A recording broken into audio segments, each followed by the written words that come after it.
Halo Selebtubers, Laura Maizani akhirnya menjalani pemeriksaan di Polres Metro Jakarta Selatan terkait laporan Nikita Mirzani terhadap Fadel Bajideh. Berdasarkan pantauan di lapangan, anak sulung Nikita Mirzani itu hadir kurang lebih pukul 16 waktu Indonesia Barat pada hari Senin kemarin. Lantas, seperti apa suasana pemeriksaan Laura dan mengapa Nikita justru memilih absen mendampingi putrinya tersebut? Kasus dugaan asusila dan aborsi anak di bawah umur yang melibatkan anak Nikita Mirzani, Laura, kini mulai ada titik terang. Setelah sekian lama dinantikan publik, Laura yang berposisi sebagai korban akhirnya muncul dan menjalani pemeriksaan. Menariknya nih guys, ia hanya ditemani oleh kedua pamannya, Edwin dan juga Bintang, serta kuasa hukumnya Fahmi Bahmid. Hal ini diungkapkan oleh Fahmi, pengacara Nikita Mirzani selaku pelapor. Menurut Fahmi, Laura dicecer sedikitnya 45 pertanyaan oleh penyidik Polres Metro Jakarta Selatan. Ia juga menjelaskan bahwa pernyataan Laura nantinya akan menentukan proses hukum selanjutnya. Lantas, setelah pemeriksaan Laura, benarkah Fadel Bajideh akan segera naik status menjadi terdakwa? Ya, alhamdulillah Laura diperiksa didampingi pamannya, jadi salah satu pamannya dan salah satu kakaknya Niki, tapi kakaknya Niki ada di luar. Yang mendampingi di atas adalah adiknya Nikita. Jadi tadi informasi pada saat saya tadi di atas ada tambahan pertanyaan dari awalnya itu sebagaimana yang dikatakan oleh Humas sekitar 20, tapi setelah itu akhirnya ada 45 pertanyaan. Dari proses 45 pertanyaan itu kan pasti terkait dengan proses peristiwa yang terjadi sebagaimana yang dilaporkan oleh Nikita Mirzani. Ya, beberapa hal yang sudah disampaikan termasuk peristiwanya, tentang isinya, ya mohon maaf kalau isinya saya tidak bisa menjelaskan. Yang jelas dia diperiksa sebagaimana yang ditentukan, dia didampingi oleh keluarganya. Jadi dalam hal ini orang tuanya, karena kebetulan kita ada keperluan lain, sebagaimana yang Anda tahu adalah adiknya, jadi diwakili oleh keluarga yang senasab. Seperti itu, proses lebih lanjut nanti Anda bisa tanyakan kepada penyidik melalui Humas setelah ini prosesnya seperti apa. Yang saya harapkan dengan adanya proses hari ini, maka semakin cepat prosesnya supaya ada hal yang menjadi kepastian hukum dalam proses yang bergulir sejak dilaporkan pada bulan September tahun 2024, seingat saya seperti itu. Bang, apakah ayah kandung Laura mendampingi? Maksudnya? Ayah kandung Laura sendiri mendampingi? Enggak. Yang mendampingi adalah adiknya Nikita Mirzani. Apa harus saya ulang lagi? Bang, kondisi Laura bang mungkin saat dia periksa? Baik, alhamdulillah dia sehat. Ya biasa lah ya, dia ditanya dia jawab. Apapun pertanyaannya dia jawab. Jawabannya seperti apa, insya Allah yang bisa menjelaskan itu adalah penyidik. Sebetulnya saya hanya menyampaikan ada 45 pertanyaan saja. Isi pertanyaan saya tidak boleh sampaikan karena ini yang diperiksa adalah anak di bawah umur seperti itu. Untuk komunikasi sebelumnya dengan Niki seperti apa bang? Kalau itu saya tidak sempat bertanya ya, tapi tadi saya telepon Niki. Kan kemarin dia bilang kalau sempat bang saya akan datang, tapi setelah itu dia telepon, dia belum selesai shooting. Dia berharap dari paman kakaknya si Edwin, dan setelah itu Edwin bilang supaya adiknya yang datang. Jadi ada 2 orang yang mendampingi sebagai perwakilan secara nasab, Edwin dan Bintang. Untuk pertanyaan yang diberikan oleh penyidik, kira-kira dari Lauranya sendiri menjawab sudah seperti Ya, dia jawab. Tapi isinya kan saya tidak boleh sampaikan. Ya. Tapi kalau seandainya besok Anda bertemu dengan penyidik diwakili oleh Humas, mungkin Humas bisa menjelaskan. Karena kan pun seandainya kita tahu ada batasan pada saat proses hukum terhadap anak di bawah umur. Jadi nggak boleh kita sampaikan. Yang jelas prosesnya adalah sah. Karena dia didampingi oleh keluarganya dari Laura, yaitu adalah pamannya sendiri, dan juga ada dari Dinas Perlindungan Perempuan dan Anak. Artinya proses hukum ini sudah sah terhadap proses anak yang bermasalah secara hukum, karena harus didampingi orang tuanya. Orang tuanya sudah diwakili oleh adiknya Nikita Mirzani dan kakaknya Nikita Mirzani. Untuk kondisi dari Laura sendiri seperti apa? Apakah sudah stabil atau? Kalau saya bukan ahli di bidang membaca seseorang stabil dan tidak stabil. Coba mungkin Anda tanyakan kapan proses hukumnya.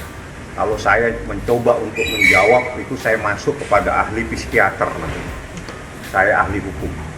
Bang, kalau misalnya dilihat dari Laura, apakah ada penyesalan bisa kenal dengan PA? Kalau Anda ketemu Laura, nanti Anda tanyakan. Karena saya tidak mungkin bisa membaca hati seseorang. Tapi dari 45 itu jawabannya Laura menguatkan laporan anak Niki atau seperti apa? Itu kan pokok perkara. Jawabannya nanti. Pada saat sidang, Anda akan tahu semua apa yang ada di dalam jawaban tersebut. Karena nanti pada saat proses, saya berbicara proses ya, saya tidak bicara perkara ini. Dalam sebuah proses di pengadilan, ada yang namanya berkas perkara. Berkas perkara itu terdiri dari pemeriksaan para saksi semua dan juga dilampirkan barang bukti. Nah, di situ apa yang saksi sampaikan, jelaskan, terangkan, semuanya ada secara lengkap.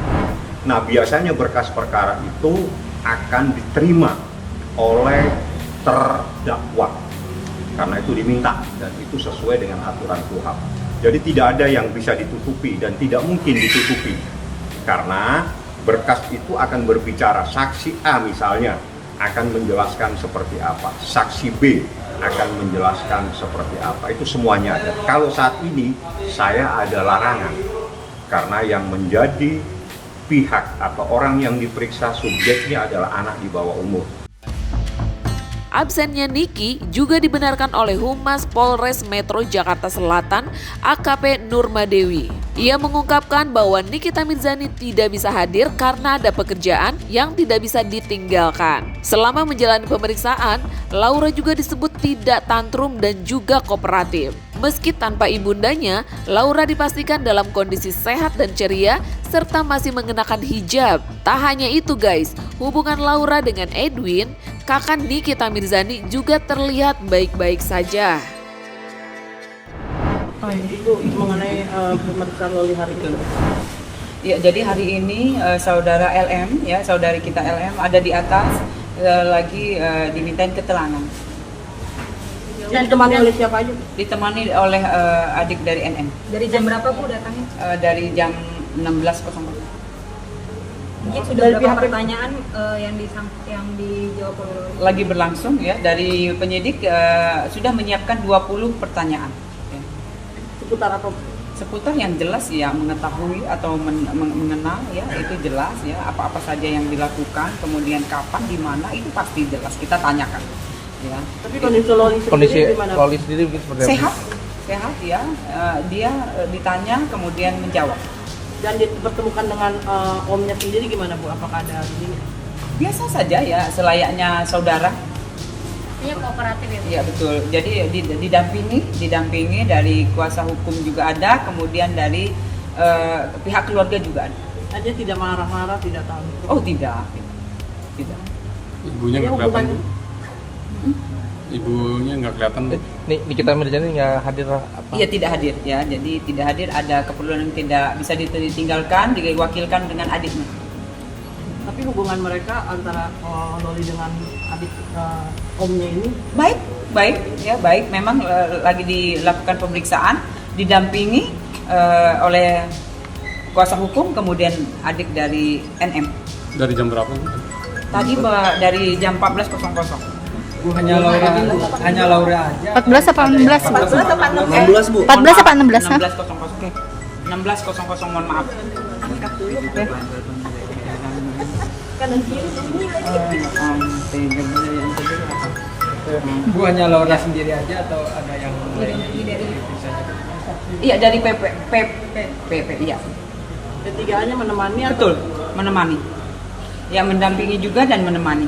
Bu, untuk Loli sekarang masih istilahnya masih stay di safe house atau sudah Masih. pulang ke rumah atau seperti apa? Masih. Sampai kapan untuk berada di safe house? Ya, itu yang jelas penyidik yang tahu, dan memang yang menitipkan adalah NM. Ya, sebagai orang tuanya. Berarti sudah persetujuan Nikita Mirzani ya? Pasti. Ya, jadi orang tuanya sudah menyetujui untuk kemarin sudah dilayangkan surat pemanggilan resmi dari penyidik Polres Metro Jakarta Selatan hari ini untuk dimintain keterangan. Berarti statusnya masih tetap di penyidikan Bu ya? Iya, penyidikan. Dan sudah gelar perkara kan? Belum. Oh belum ya? Belum. Kapan rencana gelar perkara? Iya, itu yang penyidik ya, itu wewenang penyidik. Nanti setelah kita ini pasti kita update. Sesudah Loli ini apakah akan ada pemeriksaan saksi lain? Ya, saksi-saksi lain nanti kita update kembali. Ya. Nah, kemarin ini kan sempat ada pemeriksaan terhadap dokter Bu ya, yang diduga melakukan praktek abortus ya, kalau nggak salah Bu. Belum. Oh belum ya? Belum visum. Nah, itu visum itu seperti apa Bu? Ya, itu kemarin sudah dimintain keterangan, tapi semua sudah dikumpulkan di penyidik. Ya. Berarti belum ada update hasil dari keterangan saksi dokter itu Bu ya? Ya, itu di penyidik sudah dikumpulkan. Ibu tadi Loli pakai baju apa Bu, dan mungkin kondisinya gemukan atau kurusan? Ya, seperti biasa ya, memang untuk LM cantik ya, terlihat, kemudian ceria, berhijab maksudnya. Berarti untuk 20 pertanyaan itu hanya ditujukan untuk Loli aja atau Iya. ada? Iya, untuk LM sudah disiapkan oleh penyidik untuk LM. berarti untuk statusnya LM sendiri apa? LM masih saksi korban. Untuk PAB sendiri kapan Bu? PAB sendiri kapan? Nanti setelah kita layangkan surat resmi pasti kita update ya untuk VA sendiri. Artinya Loli hanya hari ini aja diperiksa, Hari ini. atau nanti akan ada lagi pemeriksaan lanjutan? Jika memang penyidik perlu dengan keterangan pasti kita panggil kembali. Setelah ini apakah nanti Fadil akan juga dijadwalkan untuk pemeriksaan kembali? Dijadwalkan ya, jadi tanggal hari masih di penyidik. Jika memang sudah dilayangkan surat resmi pasti kita update. Ya. Oke. Alfi ada kemungkinan Fadil dikonfrontir dengan Laura, Alfi? Oh, itu wewenang dari penyidik. Yang jelas tadi pada saat proses penandatanganan saya langsung diberi informasi, saya harus menyampaikan kepada teman-teman semua prosesnya sudah selesai. Lebih lanjut saya harus mengecek lebih detail seperti apa. Tapi bisa bertemu atau tidak Bang? Siapa? Kalau saya bertemu Dengan Laura? Teman-teman kan anak di bawah umur. Kira-kira Anda yang lebih tahu lah. Kadang Anda juga memoto, Anda kasih tutup mukanya. Betul. Artinya teman-teman wartawan ini lebih pintar bagaimana menghadapi anak di bawah umur. Jadi nggak perlu ditanyakan karena Anda jawab sendiri. Memang setelah Laura ada Nah ini bagus pertanyaannya. Tanya ke Humas ya. Bagus pertanyaannya. Tapi kalau saya yang jelaskan, saya jadi penyidik nanti. udah ada informasi dari penyidik ke Abang, sudah ada lagi nanti panggil dari pihak ini. Kalau saksi lagi, sepertinya tidak. Cukup ya Bang ya? Sepertinya tidak. Tapi kalau ada pihak, nah itu tanya, apa itu? Kapan? Untuk Laura sendiri cukup artinya. Nanti itu penyidik, apakah diperlukan tambahan, ataukah nanti ada hal-hal lain. Terus setelah ini siapa yang akan diperiksa, itu saya pikir hak sepenuhnya ada di tangan penyidik. Biasanya Ibu Humas lebih banyak tahu. Di sisi lain nih guys, bersamaan dengan momen pemeriksaan Laura, Fadel Bajideh kembali mengunggah story Instagram tentang Laura. Kali ini, ia membagikan foto selfie dirinya dengan pesan menyemangati Laura. "Semangat sayang, I love you," tulis Fadel dalam story terbarunya tersebut. Lantas, ada apa di balik pesan manis Fadel Bajideh untuk Laura, sang pacar? Benarkah ia tengah berusaha agar Laura tidak memberatkan posisinya sebagai terlapor?